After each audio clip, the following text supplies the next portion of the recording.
PM Wickremesinghe's luxurious life during Sri Lanka crisis incurred wrath.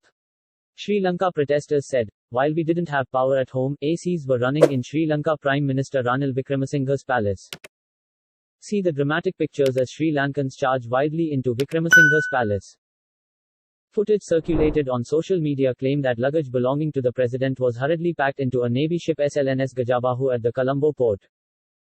Sri Lanka has been devastated after months of poverty, lack of basic goods such as salt, sugar, rice, milk, no cooking gas, etc., endless blackouts, and steep inflation after running out of foreign currency to import necessities.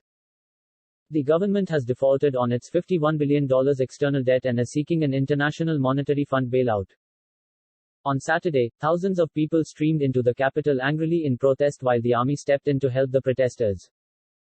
Police had withdrawn a curfew issued on Friday after opposition parties, rights activists and the Bar Association threatened to sue the police chief. Thousands of anti-government protesters ignored the stay-home order and even forced railway authorities to operate trains to take them to Colombo for Saturday's rally, officials said.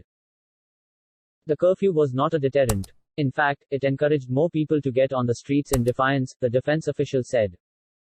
Sri Lanka has nearly finished its already scarce supplies of petrol, and people unable to travel to the capital held protests in other cities across the island. Hundreds of thousands of people stormed into the Prime Minister's private residence and set it ablaze on Saturday night. The crowd rejoiced over the fire which broke out shortly after a security detachment guarding Wickremesinghe attacked several journalists outside the home.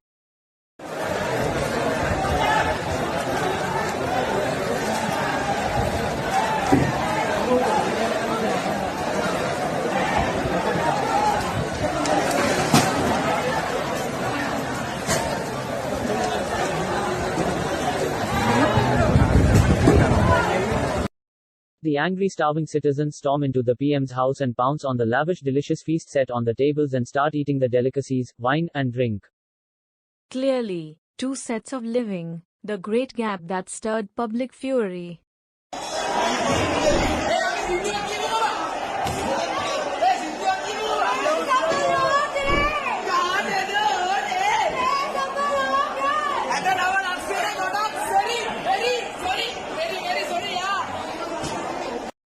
A lot of people from India are blaming the downfall on religious hatred and intolerance as part of the downfall of the Sri Lankan nation and drawing out that a parallel could happen in India if the same persists.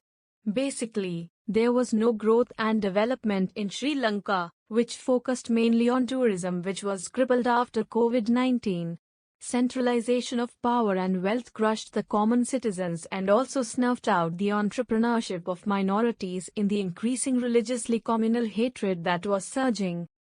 In a nutshell, 1.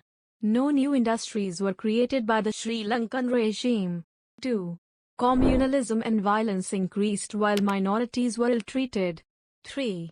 The love for China with increased trade drew little margin for others to grow. 4. Corruption and centralization of money power.